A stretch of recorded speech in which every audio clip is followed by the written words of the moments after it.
Welcome, everyone. This is Human Capital, a Goalspan podcast, and I'm Jeff Hunt. Today, we're going to focus our conversation on the most strategic decisions that leaders need to make. These include things like buying and selling companies, when to leverage an outside consultant, and the ways you do strategic planning. Even if you're listening to this episode and you're not in a position to make these types of decisions, I think you'll find this discussion interesting. These are the types of decisions that can be so consequential that they impact all employees. Today, I have the pleasure of interviewing Jeff Rogers, who is the chairman of OneAccord. OneAccord is a consulting firm located in the Pacific Northwest that assists clients with building operational value and acquiring or selling their companies. OneAccord also has a heart for assisting nonprofits and faith-based communities, and they have helped over 450 organizations across the U.S. over the past 22 years. Welcome, Jeff. Well, welcome, Jeff. It's nice to meet you. Thank you for that gracious introduction, as well as the opportunity to just talk to leaders in so many different segments and markets. I really appreciate what you're doing because you're creating value for other people. So it's an honor to be here. Thank you.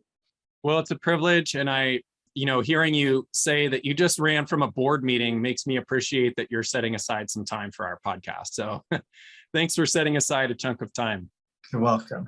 I'm really looking forward to this conversation. We haven't talked too much on the show about these strategic topics. But the reality is, like I said in the intro, they really impact everyone in a significant way.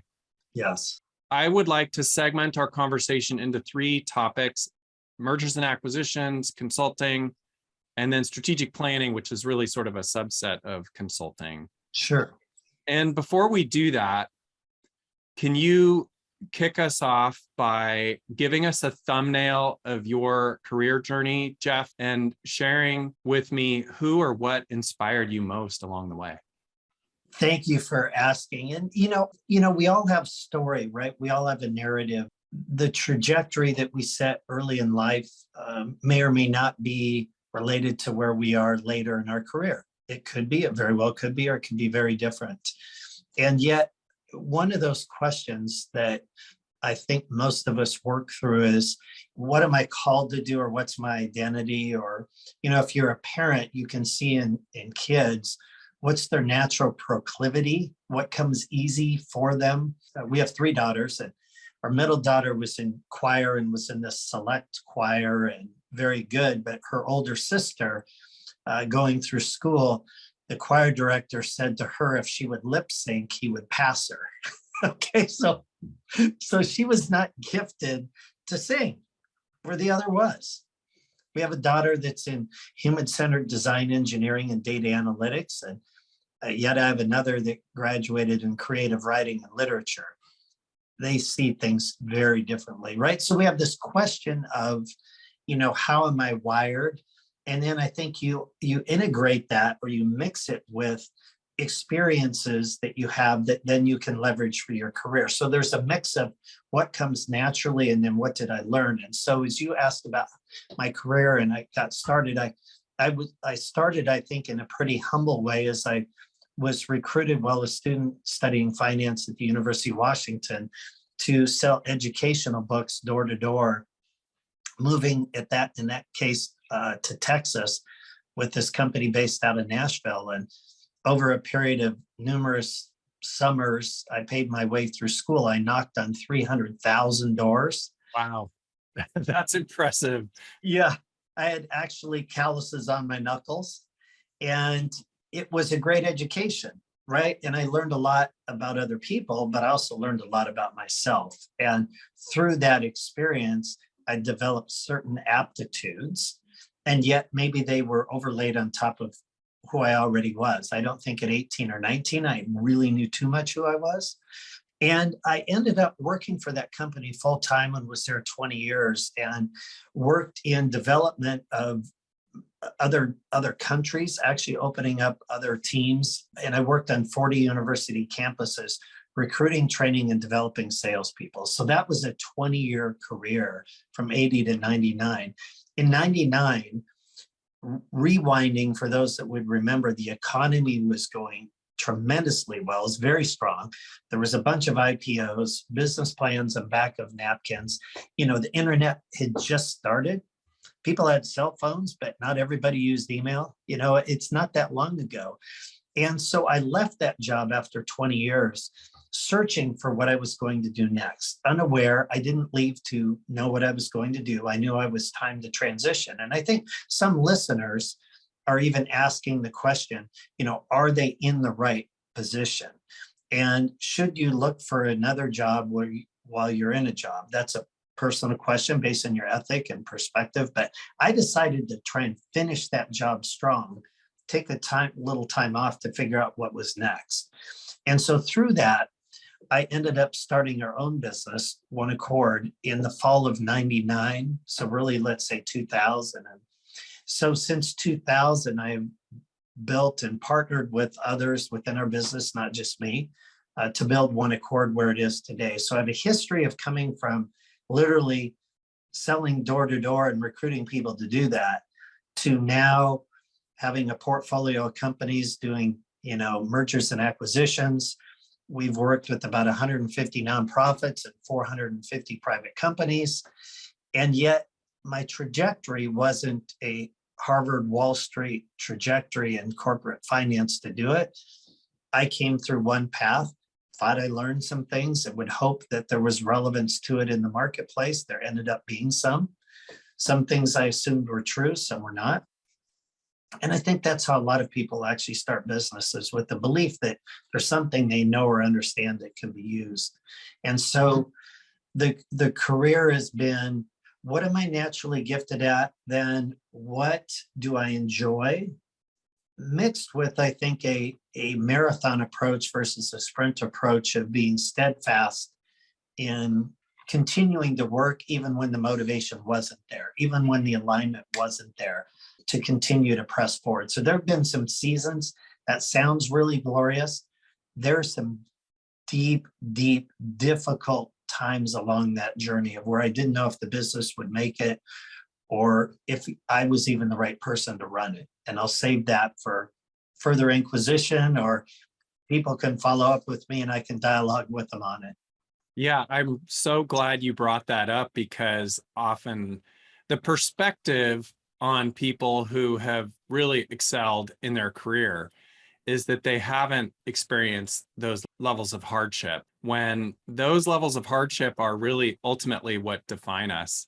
But I guess my follow on is, in that journey, in your journey, were there any people that come to mind that really inspired you to keep going, even in the midst of those difficult times?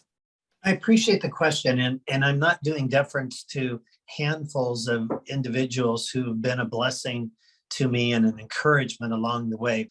I'm going to focus on four, and I'll give you quickly why those four. Early on in my career, Alan Clements was the senior vice president of the company I worked with.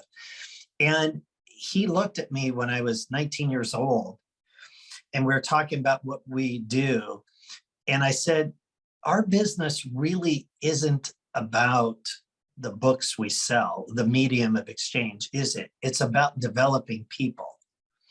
And we're at a meeting in Arizona, and he looked at me and he just said, you got it. You're going to do very, very well. And someone that could affirm a young person in business to say, you're going to do well. Well, I looked at him as the epitome of success based on where he was in the company. And so that conversation that I can recall right now, 40 years later, was obviously meaningful. And so I think the power of words and speaking into someone else of life and what you can see in them, when you have that nudge, when you have that little conviction in you, take action on it. Tell them, text them, call them, say, hey, I was thinking of you. I think you're great at this. You never know to someone coming up what you can mean. So that's one. Two is, there are two gentlemen, Barry Horn and Bob Newber, both very well-known business leaders in the Northwest and the segments that they work in. Barry's company he grew to over $1 billion in revenue, and it was acquired by a Warren Buffett company. And then Bob Newber owns and has transitioned a large accounting firm here by the name of Clark Newber, both highly respected. And I have two gentlemen that are more seasoned than me in age and experience, who have been mentors that I can go to when I'm stuck. And just to say, I'm facing this scenario. So for example, we have a number of team members in our business at OneAccord, and I went to Bob Newber and I said, how do you decide what your equity structure should be? Do people buy in? Or are they granted shares? Do they automatically become a partner? Then if they are a partner, how do they get their exit value if they want to transition out? I had no idea. I came up in a privately held company that didn't operate that way. And I needed someone who could speak into me. So having Barry and Bob, people to go to, you don't need an army of them, but I think you need a couple that can help you. And the last is a gentleman, Greg Brennaman, who was on Wall Street and helped co-found Bain Capital. And I was on a nonprofit board meeting, a faith-based marketplace organization. We founded one here called Kairos. It's KIROS.org. This gentleman was on the board and involved in a group called New Canaan Society. At a board meeting, he said, hey, what do you do? And I said, well, we help private companies grow their value. And how do you do that? And he looked at me, and Jeff, he said, well, if you do that, why don't you buy some of them? No, it's funny. I had like a 2-minute silence. Like, I don't know what to say. Now, this guy has his own capital fund today that I think it's 14, 15 billion. He's a Harvard, Wharton, Wall Street. I looked and I said, I don't know how. And he said, what do you mean? I said, well, look, you went to school and you were in a trajectory in the ecosystem of learning how to do this, and then ended up at Bain and Bain Capital and so on. I said, I sold books door to door. I have no idea how you would do what you're talking about. He said, do you want me to coach you? I said, what? He said, do you want me to teach you how to do it? He invested 2 years with me on the phone, pre-Zoom, walking me through how you would set up a fund and how you could do acquisitions. Today, yesterday I closed our 7th company that we own. And they're all manufacturing, distribution, and service. They're not consulting. They're very different types of businesses. Baby boomer owned companies that are transitioning. Had he not said that to me, I don't think I would have ever gone in this direction. I think we would have had our consultative business and continued on. And I don't think this whole world of actually running companies and developing future leaders through those would have ever entered my mind, because I wouldn't have thought I could do it. So career history, you got the first part. The second part has been influenced significantly by a few people that have spoken, I think, what I would say is truth into me, that they saw in me things I didn't see in myself. That's such a great set of stories. And what I'm just reflecting on, Jeff, is one of the things that you said in the beginning, which is pay attention to those nudges, because they can change the trajectory of somebody's career and their life. There are times where I know I'm guilty of having that nudge and not taking action. And I know what that feels like. But then there's also times when I'm following that nudge, and it's tremendous to be able to encourage and inspire others. And we also benefit as a result in terms of that. Yes, and I think in our world, we often think, oh, I'm bothering someone, or they're so busy. And I just believe if you get a nudge, just take the little action that, I leave voicemails all the time saying, don't call me back. You don't need to call me back unless you need to call me back. Right. Otherwise, I'm just leaving you this message to encourage you. You're on my mind. I think you're great. Here's what you're good at. And I hang up. Yeah. 9 out of 10 times they're like, you called at the perfect time. I need to talk. I'm like, well, maybe it was more of a nudge from, a greater understanding than I have. But Right. I think taking those steps like those gentlemen did for me was really significant. Exactly. I'd love to jump into some of these topics. The first one is really what you have so much experience in, which is mergers and acquisitions. And to tee this up, it's fascinating looking at the data And so I want to set the table for our conversation. If you look at 2021, last year, global M&A activity hit record highs, exceeding 62,000 transactions. That number was up 24% over the prior year, which of course was the first year of the pandemic. So that's part of it. And this sort of frenzy of activity was fueled by a number of things, including demand for technology and pent-up demand from the pandemic, the first pandemic year. The reality, though, Jeff, is unfortunately many of these acquisitions fail. According to Investopedia, about 50% of them fail on average. And some studies have put the figure closer to between 70 and 90% of acquisitions fail. Let's get pragmatic for a minute. Why do so many deals fail? And as a follow-on to that, what can be done to prevent that? I want to back up and affirm, Jeff, just the data though. So because I don't come from M&A, right? I wasn't raised in it. I was in business, right? We're doing consulting, and understanding the impact of what's going on, I think is important just for someone working in any business to understand behind the scenes, the dynamics. So right now, there's about roughly in today's dollars, $10 trillion worth of dollar transfer that's going to take place over the next 10 to 15 years as you see baby boomers matriculate. And I think it's over 90% of jobs are held in, I think it's 96 or something, but over 90% of jobs are held in private companies. They're not in public companies, right? Okay.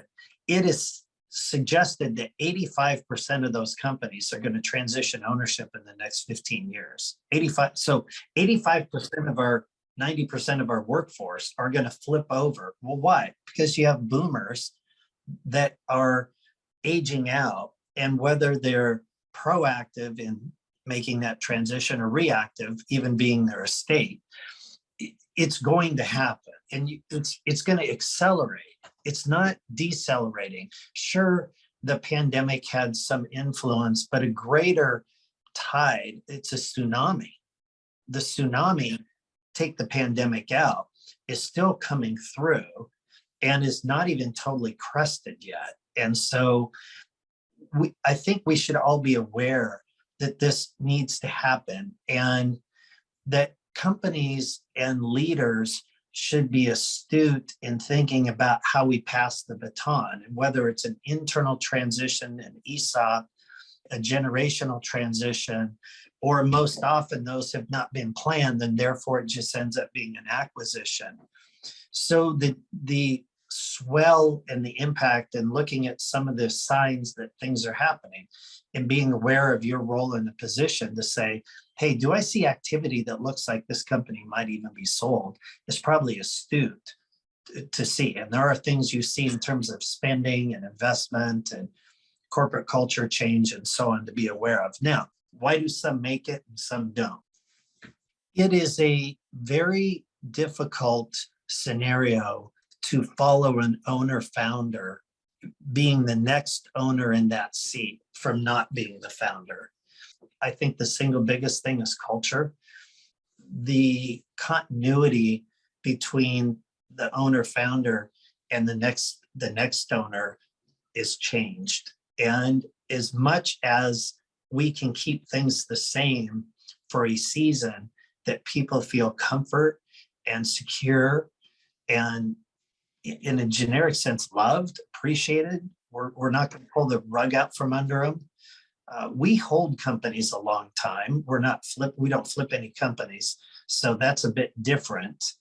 But even if you're the acquirer, that you get to know the people and keep things as they were for a season before starting to affect change, and slow down that pace, because companies are made up of people, not spreadsheets. That's the single biggest thing. Now, if I were to add a couple layers, I'll go here quickly. Get to know the people in the organization, not just the role, but the person, which means just meet with them. That doesn't happen. So I'm going to tell you true. 2 weeks ago, a company that just sold, and I was talking to the CEO, and he said, okay, through the acquisition process, and now 2 weeks post, he has never talked to the new owner. This is the CEO. He's literally, he goes, I don't know my job description. I don't know my compensation. I don't know the expectations for me.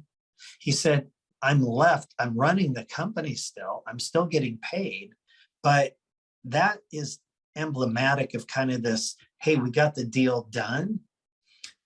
So it's kind of that old adage, our goal was to make it to the Super Bowl, right? Versus we're playing to win the Super Bowl. And I think a lot of people think as a transaction is it's done now. And I'm like, we just closed the company yesterday and we sent a note out to all the investors. I did last night at about 11:30 that says now the work begins. It's not finished. It's just started now.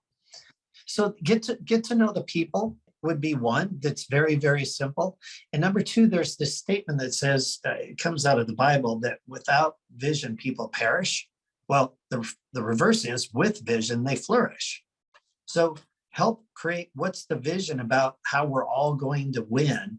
In other words, how is this good for me, not the buyer, the team of the company that's going through this? How's it good for them?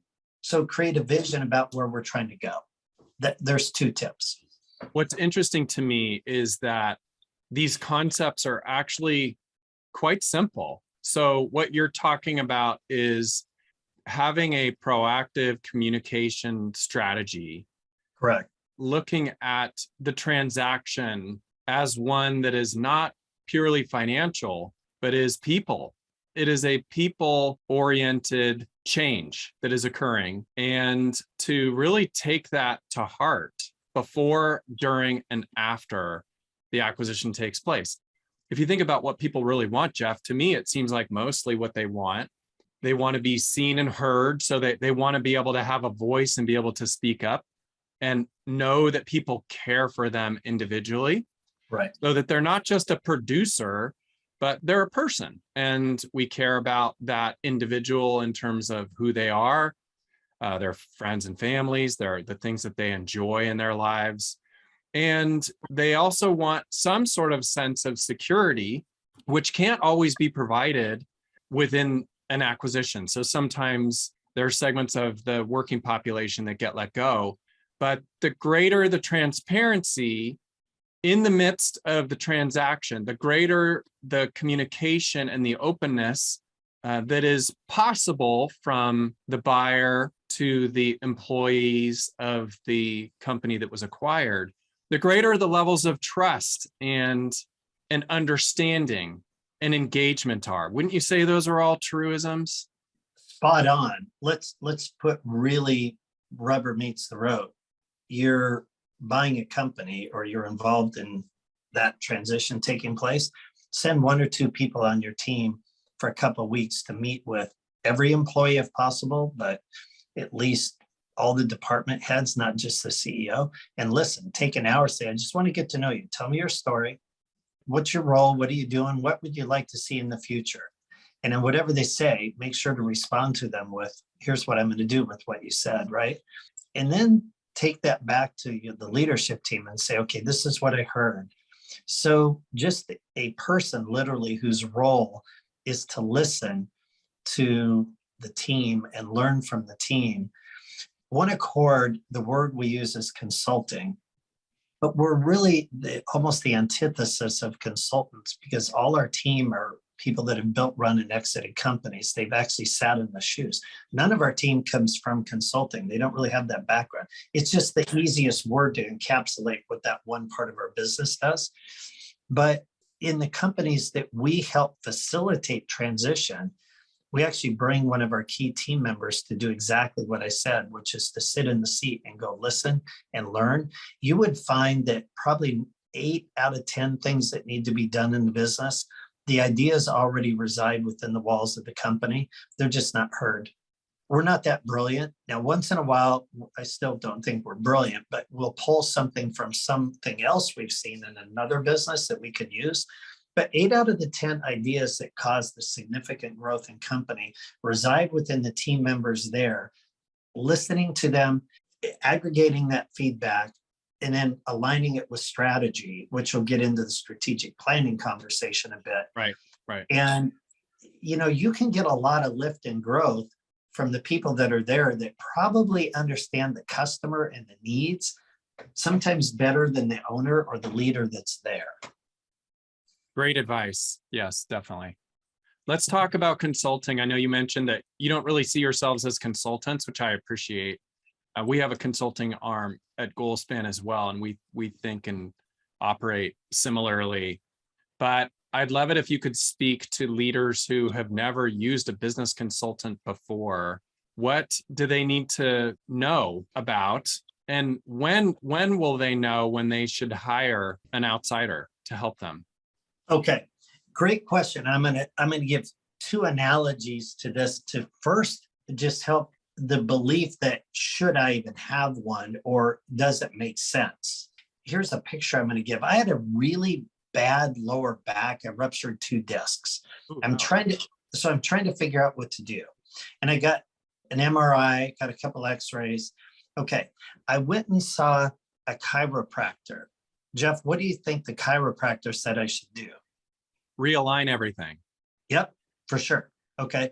I went to an acupuncturist. What did the acupuncturist say I should do? Be in the present moment and release your pain. Well, and do acupuncture. Right. Do acupuncture to release it. What's called deep needle, and they deaden some nerves. Okay. And I went to a surgeon, actually 3 surgeons. What did the surgeon say I should do? We can open you up and fix you physiologically.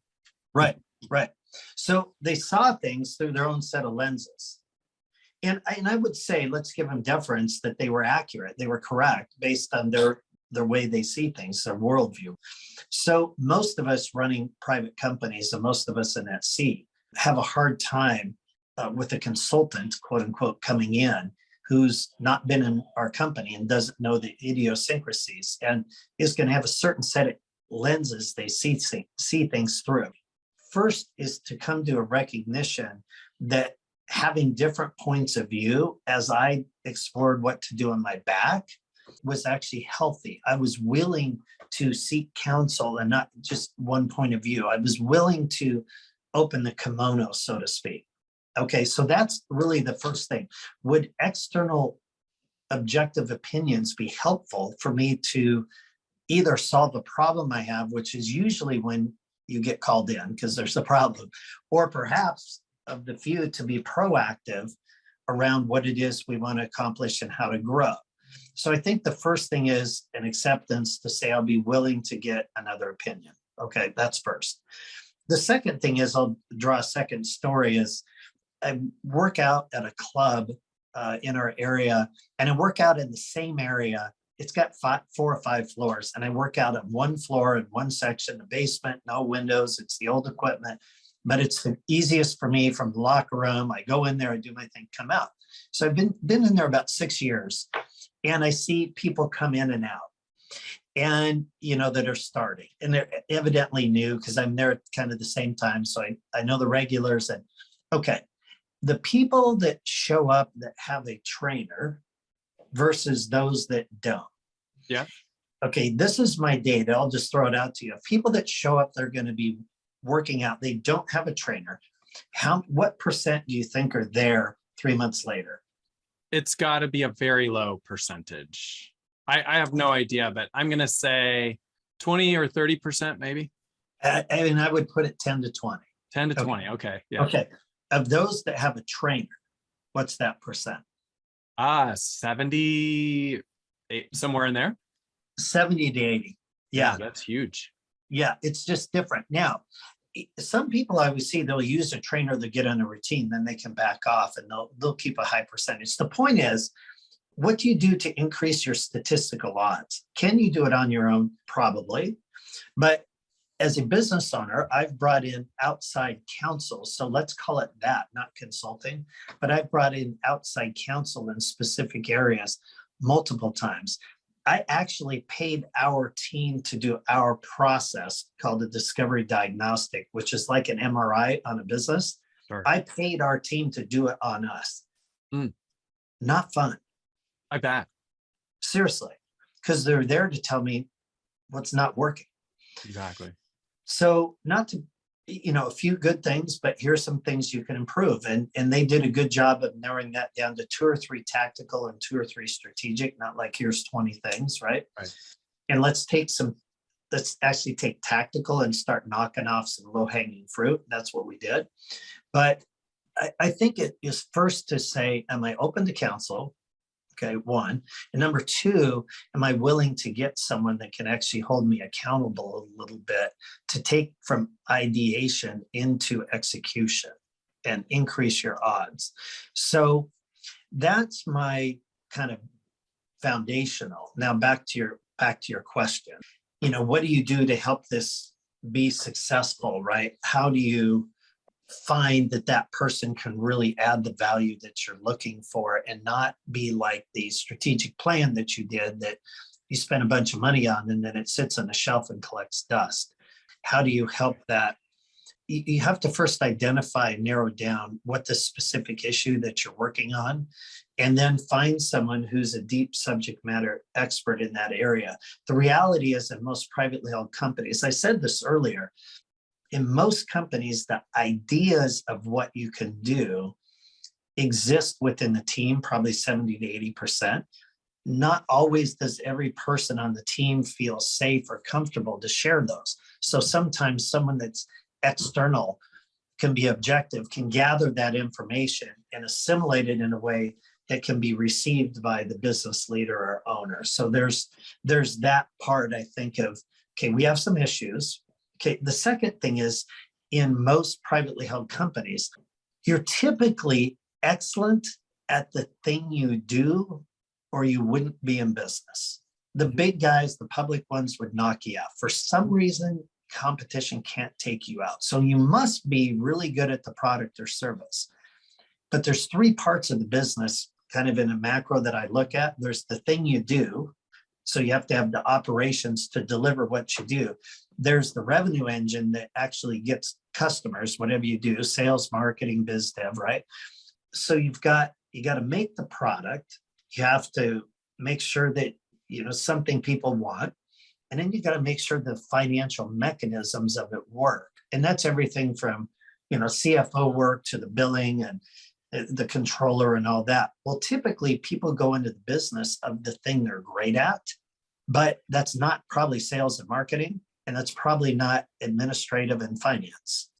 Now, HR and legal and IT are all other functions that support within that. So what I have found is you probably have an area that you're not as strong.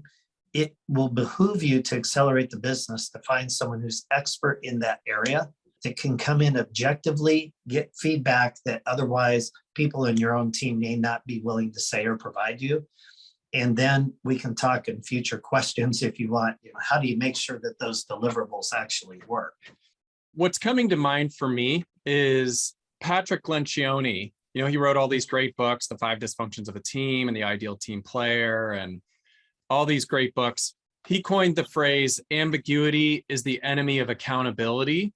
And what I'm hearing you say, Jeff, is ultimately, whether you're talking about selling a company or major strategic decisions, how you're moving in the marketplace, whether you're a boomer and you're trying to exit, building a vision waves away a lot of that ambiguity and allows for accountability. So if I'm intentional and I think about where I want to go as an organization and an individual, and then I've clearly defined that, and then I build in structures and plans that are really pragmatic, that allow me to make progress over time, eventually I'm going to get there. And it might not be exactly what I intend, but it's probably going to be something close, right?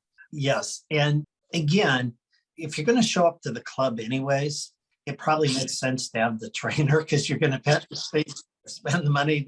So in other words, you have a business, you're going to be in business. why don't you increase the odds of it being successful and put together a strategic plan? Look, even if only 1 out of 3 times it worked, do it 3 years in a row, then statistically at least once it'll work. And you'll probably be ahead of where you were if you never did it. Yeah, that makes great sense. All right, let's switch to some lightning round questions. I'm going to ask you a few questions. I wanted to just hear your top of mind answers. This is fun. The first one is, what are you most grateful for? By the way, just to be really straightforward, Jeff gave me no prep on these. These are lightning round right off the cuff. Relationships. So I'm just thankful to have, starting with my family, with our Lord, but in our community, trying to invest in relationships. I think relationships should transcend transactions. Definitely. What is the most difficult leadership lesson you've learned over your career? As I said, I brought our own team in to do our process, and they were delivering the results, and I was sitting listening. And to our leadership team, I looked and I said, as I look at this, out of the 10 things you've identified, the majority of those are me. I said, of those, 8 of those 10 problems are me. And they looked and they go, no, just 7. And I called my wife after that meeting and said, I just got fired. And she said, how'd you get fired? It's our company. I said, well, the question is, what's more important, my role or the mission of the organization? So if it's my role, you're right, I can stay. If it's the mission of the organization, I need to step down. That was the hardest thing. That's a great lesson. Who is one person you would interview if you could, living or not? What I would say based on kind of my faith is that person that I think the calendar is somewhat tied to it. And so, but there are many people I think we can learn from that would be of interest.